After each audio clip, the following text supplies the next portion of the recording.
কয়টা? সবচেয়ে সহজ, সবচেয়ে ছোট। আর 3 রাকাতে কেরাত পড়তে হয় শুধু ভেতরে, আর কোনো নামাজে 3 রাকাতে কেরাত পড়তে হয় না, শুধু 2 রাকাতে পড়তে হয়।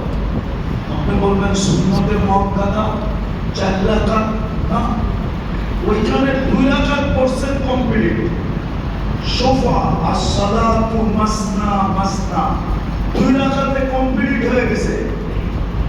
পরের 2 রাকাতে যদি প্রথম 2 রাকাতে যে সূরা পড়ছেন ওই সূরা পরের 2 রাকাতে পড়তে পারবেন।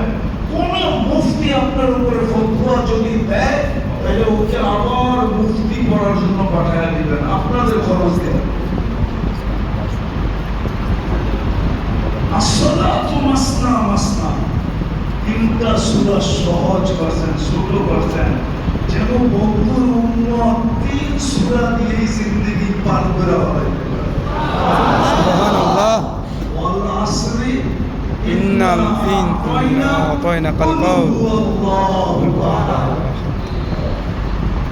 আবার 3টার ভিতরে একটা এরকম দিছেন যেটা এক সাহাবী বলছিল ইয়াকুদু কলিল ওয়া ইউতি জাসীর,